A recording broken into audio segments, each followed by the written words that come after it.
NDA కూటమి నేతల సమావేశంలో సార్వత్రిక ఎన్నికల్లో అనుసరించాల్సిన వ్యూహాలపై చర్చించినట్లు తెలిపారు అచ్చెన్నాయుడు. జగన్ పాలనలో 5 ఏళ్లుగా రాష్ట్రం విచ్ఛిన్నమైందని, తిరిగి రాష్ట్రాన్ని పునర్నిర్మించాలంటే డబుల్ ఇంజిన్ సర్కారు ఎన్డీఏ కూటమి అధికారంలోకి రావాలన్నారు. ఇప్పటికే అన్ని స్థానాల్లో అభ్యర్థులను ఎంపిక చేసినట్లు తెలిపారు. ఇక ప్రజాక్షేత్రంలో వెళ్లి జగన్ చేసిన అవినీతి అక్రమాలు వివరిస్తామని తెలిపారు అచ్చెన్నాయుడు. 5 సంవత్సరాలు ఆంధ్రప్రదేశ్ని విచ్ఛిన్నం చేశారు.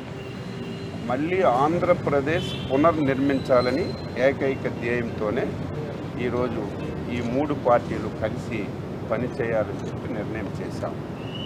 ఇప్పటికే అన్ని స్థానాల్లో ఏదో తక్కువ తప్ప అన్ని స్థానాల్లో అటు పార్లమెంట్ అభ్యర్థులు కానీ ఇటు శాసనసభ అభ్యర్థులు కానీ ఎంపిక చేసుకున్నాం.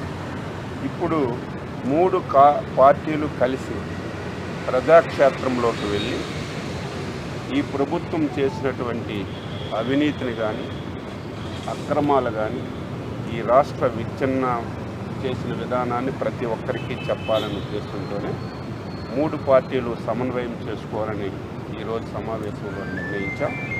అందులో భాగంగా ఏప్రిల్ 4వ తారీఖున 25 పార్లమెంట్లలో పార్లమెంట్ ఉమ్మడి సమావేశాలు పెట్టి ఆ పార్లమెంట్లో ఉన్నటువంటి బీజేపీ ముఖ్యులు, తెలుగుదేశం పార్టీ ముఖ్యులు, జనసేన పార్టీ ముఖ్యులు సమావేశమై ఆ పార్లమెంట్లో ఎన్నికలకి ఏ విధంగా సిద్ధం కావాలి, ఎన్నికల వ్యూహాలు ఏ విధంగా తయారు చేసుకోవాలనేది ఆ సమావేశంలో చర్చించుకొని 3 పార్టీలు కలిసి వెళతాయని చెప్పి సందర్భంగా తెలియజేస్తున్నాను. ఈ వీడియో మీకు నచ్చినట్టయితే లైక్ చేయండి, 10 మందికి షేర్ చేయండి. అలాగే కామెంట్ల రూపంలో మీ అభిప్రాయాలను మాతో పంచుకోండి. Nationalist hub group of channels ను సబ్స్క్రైబ్ చేసుకుని తెలుగునాట జాతీయవాద జర్నలిజాన్ని ప్రోత్సహించండి. ఈ వీడియో కింద ఉన్న బెల్ ఐకాన్ పై క్లిక్ చేయడం మర్చిపోవద్దు.